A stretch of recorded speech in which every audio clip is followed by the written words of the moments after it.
कबीर फल लागे फलन, पाकन लागे आम। जाए पहुँचे खसम के, जो बीच न खाई काम। कबीर जी दा ये अगम्मी श्लोक जिस विच भगत जी अपने अनुभव के आधार पर कह रहे ने, मनुख एक बीज है। अगर ये बीज है तो फिर धरती की है। एहसासी देखते हैं कुछ बीजां की पहले पनीरी बनती है, उस पनीरी नूं उत्थों उखाड़ के फिर दूसरी धरती दे चलाया जाता है। कुछ पनीरियां ऐसियां भी ने, एक तो उखाड़ के दूसरी तो उखाड़ के तीसरी तां जाके वो सही ढंग नाल प्रफुल्लत होंदियां ने। इस बीज दी पहली धरती जो है वो माता पिता ने, दूसरी जिहड़ी धरती है उसदी सोसाइटी, उसदा संग, उसदे हमजोली और उसकी तालीम, उसकी विद्या। और तीसरी धरती है सत्संग। सत्संग ये बीज पूर्ण तौर ते फलीभूत हो सके, एक थां तो पुट के दूसरी थां ते लाया जाता है और दूसरी थां तो पुट के तीसरी थां ते लाया जाता है। पहली धरती मां है और ये ठीक है, हर बीज नूं रास्ते धरती दे चों मिलता है। ठीक है, उस बीज दे च बहुत कुछ पिया है, पर रस जो बूंद दे रूप च पिया है, सागर ते धरती ने बनाना है। वो रस जो निमक मात्र पिया है, उन्होंने महान ते धरती ने बनाना है। उदे रूप नो, उदे रस नो महानता ते धरती ने देनी है। तो पहली धरती मां है। मां नो धरती आखे, ये धरत है। 90% बच्चे नु संस्कार, स्वभाव, भाषा मां तो नसीब आउंदी है। दुनिया भर दे करीबन चोटी दे धार्मिक ज्ञानी इस गल नाल सहमत ने कि पिता दा संबंध केवल एक्सीडेंटल है, एक हादसा है और कुछ भी नहीं, कोई गहराई नहीं है। पिता दे संबंध विच कोई लंबी साधना नहीं है, कोई गहरी साधना नहीं है। इस दे च एक जोगी वाली अगर कोई साधना है तो मां दी है। इस दे च अगर कोई तपस्वी वर्गी तपस्या है तो मां दी है। इस विच एक भगत जैसा सहनशील हृदय है तो मां दा है। तो बच्चे विच 90% मां बोल दी है, मां धड़क दी है, मां चल दी है। सब कुछ इंज कह लो, 90% मां प्रकट हो रही है। धरती वो भी है जिथे गुलाब उगे ने, धरती वो भी है जिथे अंबां दे बूटे लै लहा रहे ने, पर धरती वो भी है जिथे किकर खड़े ने। धरती वो भी है जिथे कंडियाली झाड़ियां खड़ियां ने। धरती वो भी है जिथे सिर्फ घास ही घास है। और धरती वो भी है बंजर है, घास भी नसीब नहीं, प्रफुल्लित ही नहीं हो सकी। अगर मां नू धरती मन लईए तो धरती जैसे बंजर आउंदी है, कुछ स्त्रियां बंजर आउंदियां ने बांझ। हरा भरा होना उन्हां दी किस्मत दे च नहीं आउंदा, उन्हां दी प्रालब्ध दे च नहीं आउंदा। जे किधरे हरा भरा होना नसीब भी होया है तो सिर्फ घास, ये घास ही पैदा कर सकदियां सन, इस तो ज्यादा नहीं। धरती दी अपनी महानता है। कह देंदे ने फलाने इलाके की धरती बहुत अच्छी, वो धरती बहुत अच्छी, वो धरती बहुत अच्छी। सिर्फ अवतार संत भगत ही अच्छे नहीं, या जितने वो अच्छे हैं तो कहना पेगा अच्छी उतनी ही सी उन्हां दी कोई मां, उतनी ही महान सी, उतनी ही पूजनीक सी। आखिर हर धरती अंब नहीं पैदा करती, हर धरती विच गुलाब भी नहीं खिड़दे, हर कुख तो प्रहलाद नहीं पैदा होंदे, हर कुख तो ध्रुव नहीं पैदा होंदे, हर कुख भाई गुरदास नहीं पैदा करती, हर कुख उन्होंने मनी सिंह देखना नसीब नहीं होंदा। बेशतर कुखां ते ऐसियां ने घास फूस नाल ही गुजारा करना पैंदा है, किकरां नाल जिंदगी बतीत करनी पैंदी है। और जिस जमीन ते किकर उगदा है, ये कंडे दूसरियां नूं ते चुभदे ने, गिर के जमीन नूं भी चुभदे ने। जमीन भी इन्हां कंडियां दी चोभ तो बचदी नहीं, चुभदे ने दूसरियां नूं, कंडे चुभदे ने ये जमीन नूं भी। अगर कोई कंडियाला वृक्ष किसी मां दे राही किसी बीज द्वारा उत्पन्न होया है, तो इस कंडियाले इन्हां सूलां तो मां भी जख्मी होगी। दुनिया दे कितनियां मातावां ने जो अपने पुत्र करके दुखी ने, बेशतर मातावां ने जिन्हां कोल रोना सिर्फ इतना ही है अपने पुत्रां दा, जिन्हां कोल पीड़ा है केवल अपने पुत्रां दी। ऐसे चुब्बे ने जैसे सूल, ऐसे चुब्बे ने जैसे कंडे। कंडे कोल चुभण तो इलावा होर कुछ है भी नहीं। और कई दफा देखने दी चाया है, फुल दी जिंदगी ते 2-4 दिन दी आउंदी है, कंडा कमबख्त रहिंदा भी बहुत लंबे समय तक है, इसकी उम्र भी बहुत ज्यादा है। कंडा कदी मुरझांदा भी नहीं, क्योंकि कदी खिड़िया ही नहीं तो मुरझावे की। जिहड़े खिड़दे ने ठीक है मुरझा जांदे ने, कबूल है वो मुरझाना भी मथे अगर वो खिड़ सके, अगर कुछ महक लुटा सके, अगर कुछ सुहप्पन वंड सके। खिड़िया ही नहीं कंडा, कदी मुरझाएगा कि कोई सुगंध ही विकसित नहीं हुई तो इस दे कुमलाहट किथे। तो बेशतर धरतियां इन्हां कंडियां तो औखियां देखियां गईयां ने। बेशतर मावां अपनी औलाद करके ही रोंदियां देखियां गईयां। पीड़ा उन्हां कोल है अपने ही कंडियां दी, जिन्हां नूं उन्हां ने अपनी कुख तो जन्म दिता है, कंडियां नूं ही जन्म दिता है। और इन्हां कंडियां नूं वेख के कहना पैंदा है धरती ठीक नहीं सी, इन्हां बच्चियां नूं देख के कहना पैंदा है मां ठीक नहीं सी, ये मां ही ऐसी। और यही कारण है कि बेशतर भगतां ने ते इस तरह दियां मावां नूं गालां तक कढ़ दित्तियां हैं।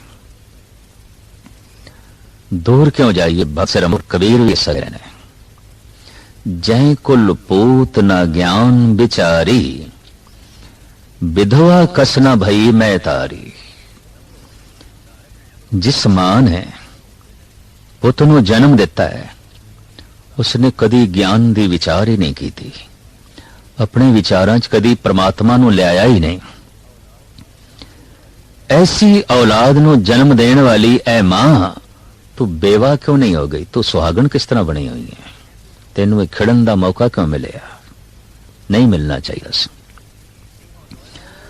कबीर ते इस तो अगे चल के कुछ होर भी कहते ने, बैसनों की कुकर भली, साकत की बुरी माए, ओ नित सुने हर नाम जस, ओ पाप बिसाहन जाए। जिहड़ा भगत है उसदी कुत्ती एक मनमुख दी मां नालों चंगी है, एक दुष्ट दी मां नालों चंगी है।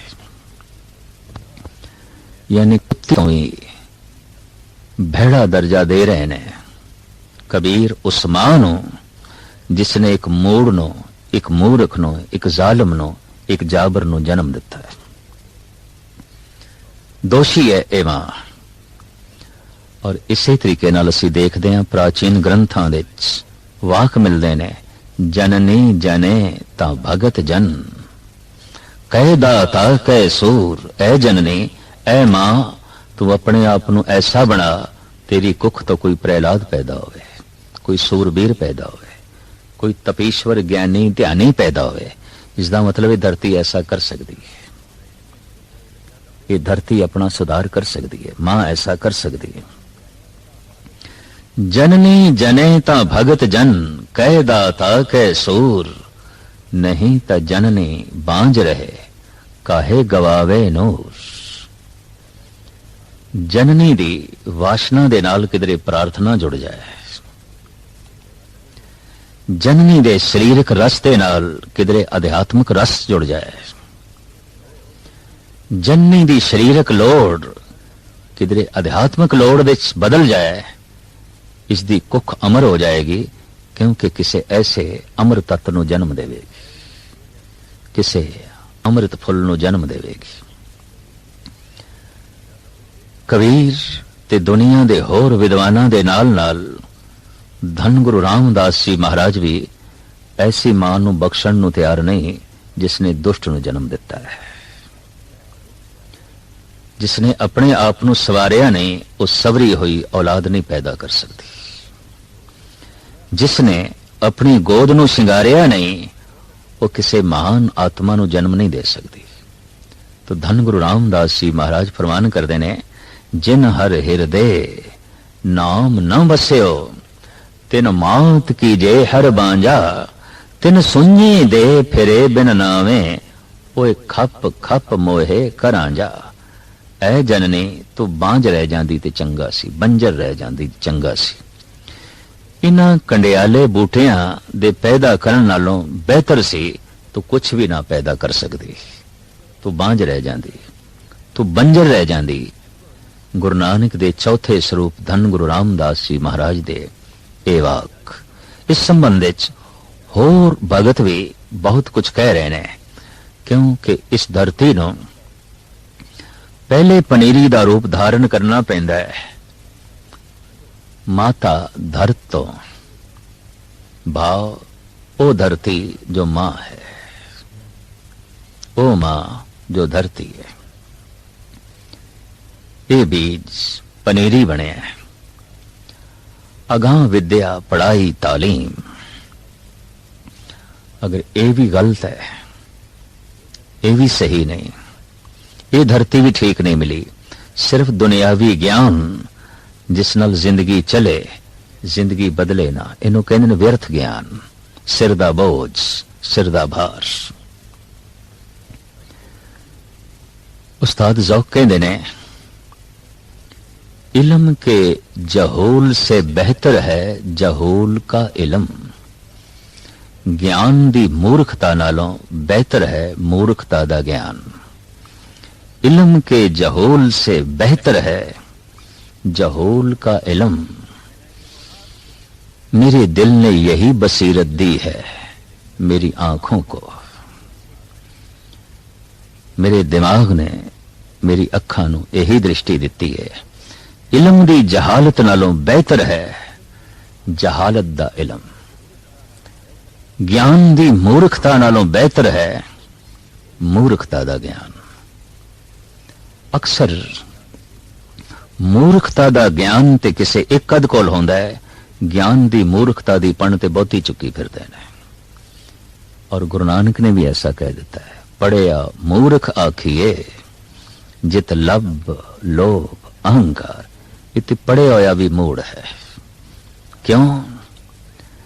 ज्ञान नाल केवल जीवन चल रहा है, बदलदा नहीं पिया।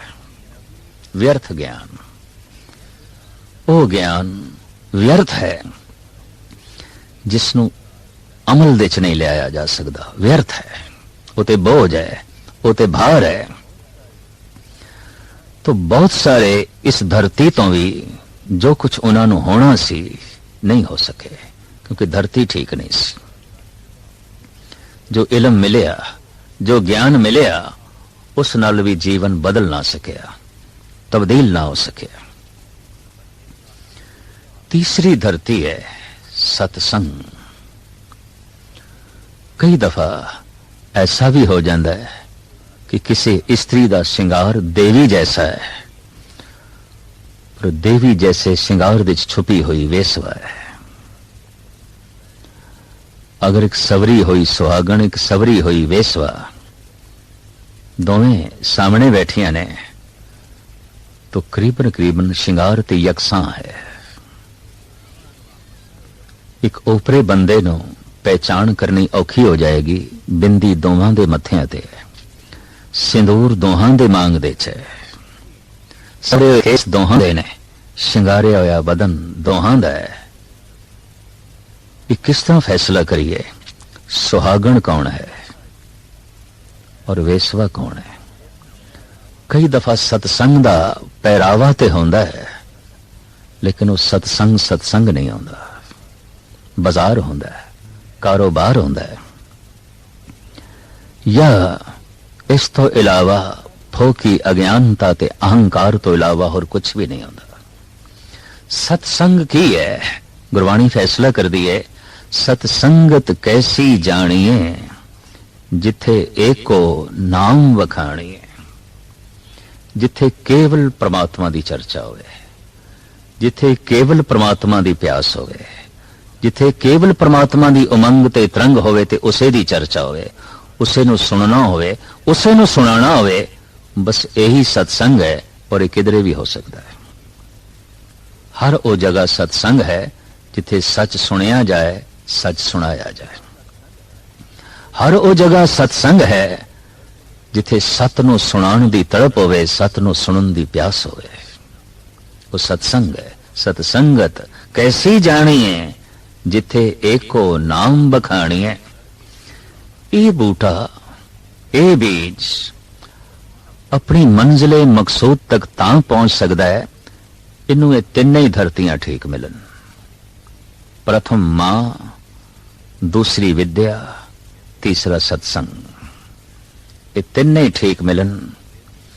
कबीर कहते ने एक बीज की खुशकिस्मती, इसनू मां भी चंगी मिल गई, इसनू विद्या भी चंगी मिल गई, इनू सत्संग भी नसीब होया, बीज अंकुरित होने लगा।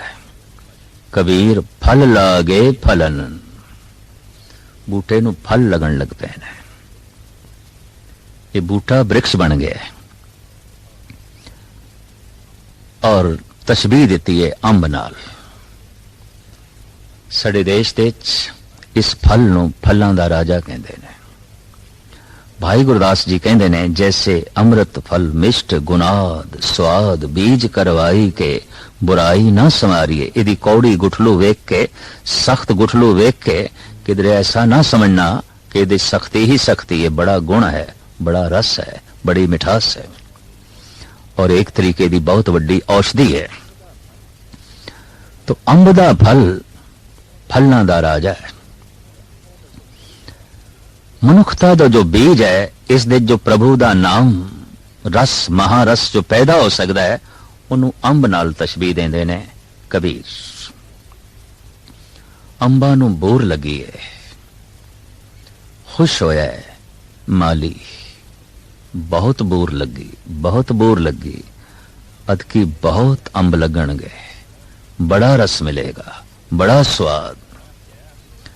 लेकिन एक दिन जोर दी हनेरी चली, बहुती बोर झड़ गई। सत्संग करदियां करदियां किसी दिन कोई कुसंगी टकर गया, उस नाल किधरे दोस्ती हो गई। कितनी मेहनत दे नाल ये बोर लगी सी, झड़ गई, अकारत चली गई, व्यर्थ चली गई। दुष्ट दी संगत नू भाई गुरदास कहंदे ने, उदा प्यार, उदी नफरत, उसदी दोस्ती, उसदी दुश्मनी दोने हानिकारक ने। इस वास्ते उसदे नाल दोस्ती ना पा, क्योंकि दुश्मन उही बनता जो पहले दोस्त होवे। राह चलदा मनुख दुश्मन नहीं बनता। अक्सर 99% दुश्मनी उदी बुनियाद दे थले दोस्ती होवेगी। दोस्ती ही शिखर ते पहुंच के दुश्मनी दे च बदलदी है। प्रेम ही शिखर दे पहुंच के घृणा दा रूप धारण कर जांदा है। जिसनों प्रेम कर रहे हैं, सिर्फ प्रेम नहीं, दिन दूर नहीं जब घृणा भी चल पेगी। जिन्हों बगलगीर कर रहे हैं, वो दिन दूर नहीं जिसकी पिठ देखना भी पसंद नहीं होगी। दोस्ती ही दुश्मनी दा रूप धारण कर जाती है। भाई साहब कहते ने दुष्ट नाल दोस्ती ना पा, क्योंकि ये दोस्ती तेरे मन नू दागी करेगी और यदी दुश्मनी तेनू चीर के रख देगी। तशबीह बड़ी सोहनी दिती है। कोयला शीतल कर करत ही श्याम गहे, तपत स्पर्श पुन दगद करत है। ठंडे कोले जे तू अपनी झोली दे च पा लवें, झोली दागी हो जाएगी, कालख नाल भर जाएगी।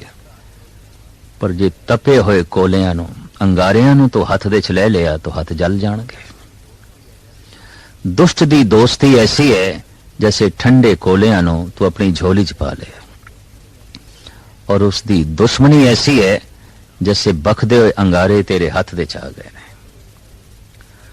कूकर के चाटत कलेवरे लागे छोत, काटत शरीर पीर धीर ना धरत है। कुसंगी दी दोस्ती ऐसे है जैसे कुत्ता चट रहे है, और उसकी दुश्मनी ऐसी है जैसे कुत्ते ने कट खादा है। इदा चटना अपवित्र करेगा, इदा कटना जख्मी करेगा। तीसरा उदाहरण, फूटत ज्यों गागर परत पाहन, पर पाहन परत पुन गागर हरत है। मिट्टी दा घड़ा हथों छुट के पत्थर ते गिर जाए, घड़ा टूट जाएगा, पर पत्थर हथों टूट के घड़े ते गिर जाए तावी घड़े नहीं टूटना है। इसकी दोस्ती भी तोड़ के रख देगी, दुश्मनी भी तोड़ के रख देगी। यदि दोस्ती अपवित्र कर देगी, इसकी दुश्मनी जख्मी कर देगी। इस वास्ते तमाम ऋषि मुनिया ने, संत जना ने, गुरुआ ने कहा, दूरों ही नस जा, कुसंगी कोल ना बैठ। दागी हो जाएगा, और दागी होने तो बाद दुखी हो जाएगा, अपवित्र हो जाएगा, अपवित्र होने तो बाद जख्मी हो जाएगा। तो मिल गई कुसंगत, तेज हनेरी चली, उबूर झड़ गई। लेकिन फिर भी कुछ बची है, फिर भी कुछ पवित्र संस्कार सत्संग दे मौजूद ने। इन्हां च अज अंबियां निकलियां ने। माली खुश प्रसन्न, पर कुछ दिन बाद की देखदा है, गालना ने, तोतियां ने बहुतियां अंबियां नू टुक खादा है। सत्संग करदियां करदियां भी कुछ ऐसे कम हो गए, दुनिया कहने लग पई है ते भगत पर दागी है ते सत्संगी पर दागी है। इनू दाग लगे ने, इस दे उत्ते दाग ने। इसने ऐसे ऐसे कर्म कीते ने, सत्संगी होंदे होया, भगत होंदे होया इसने ऐसे अशुभ कर्म कीते ने, दागी है। ये अंबी लगी ते दरख्त नाल है, पर दागी है। बैठा ते गुरुद्वारे च है, दागी है। बैठा ते मंदिर दे च है, दागी है। पढ़ रहा नमाज, पर दागी है। पर दागी फल जैसे दरख्त नाल चंगे नहीं लगते, उल्टा दरख्त दी शोभा बिगाड़ते ने। ये दागी मनुख कई दफा सत्संग दी शोभा नहीं बनते। कई दफा सत्संग ते भी उंगलां उठ जांदियां ने, ये दागी बैठे ने लोग। लेकिन मायूसी नहीं, कुछ अंबियां रह गईयां ने। ये हनेरी नाल झड़ियां नहीं, गालना ते तोतियां दे खाण तो भी बच गईयां। पर बचियां ते ने, कच्चियां ने। खटास ते है, मिठास नहीं। सत्संग दी मेहनत ते बड़ी है, साधना ते बड़ी है, और साधना दी खटास कोल है। कई दिना तो अमृत वेले उठ रहे हैं, कई दिना तो दान पुण्य कर रहे हैं, कई दिना तो सत्संगियां दे जोड़े झाड़ रहा है ते पलुस रहा है, कई गरीबां दी सहायता कर रहा है। इस सब कुछ करन दी खटास ते इस दे कोल है, मिठास नहीं है। इस सब कुछ दे करन दा थकेवा ते इस दे कोल है, प्रसन्नता नहीं है, आनंद नहीं है, खेड़ा नहीं है। एक दिन ऐसा भी आया कि अंबी पकन लग पई और पक्का अंब बन गई। बागबान ने, बाग दे माली ने उपरों तोड़ी ते झोली अपनी अड्डी और उस झोली दे च अंब गिरिया। इसी तरीके नाल जद कोई पक्का फल बन जाता है, वो बीज जो फल बन के रस नाल भर गया है, एक दफा ते खुदा भी झोली अड़ के खड़ा हो जाता है, परमात्मा भी झोली अड़ के खड़ा हो जाता है। यानी ऐसा भगत परमात्मा की झोली देची जाता है, उसकी गोद देची जाता है, उसते सिंहासन ते जाके बैठता है। कह रहे ने कबीर, अब तो जाए चढ़े सिंहासन, मिले हैं सारंग पाने, राम कबीरा एक बय हैं, कोई न सके पछाने। मैं उस सिंहासन ते जा बैठा जिथे राम बैठा है। ये राम दी झोली दे सारे फल पहुंचन, पहले मां नू अपनी जिम्मेवारी महसूस करनी पएगी, पिता नू सहयोग देना पएगा, तालीम दा मयार इतना उच्चा करना पएगा कि ये ज्ञान सिर्फ सिर दा बोझ ना बने, बल्कि प्रफुल्लता देवे ते खेड़ा देवे। सत्संग दा वातावरण ऐसा बनाना पवेगा जिस दे केवल सत तो बिना दूसरी तीसरी कोई गल ना हो। अगर इस तरह हो जाए तो मेरे ख्याल विच एक मंदिर विच बैठा होया मनुख आराम नाल मस्जिद विच भी बैठ सकेगा, और एक मस्जिद विच बैठा होया मनुख आराम नाल गुरुद्वारे भी बैठ सकेगा। हुण ते मंदिर मस्जिद टकरांदे ने, ते जिथे टकराव होए वो मंदिर ते मस्जिद राजनीति दे अखाड़े होंदे ने, धर्म नहीं, सत्संग नहीं। गुरु नानक ने एक कोशिश की थी, अजान भी गूंजे, मुरली दी तान भी गूंजे। रामानंद भी बैठे, बाबा फरीद भी बैठे। कुरान दा प्रकाश भी होवे, पुराण दा पाठ भी होवे।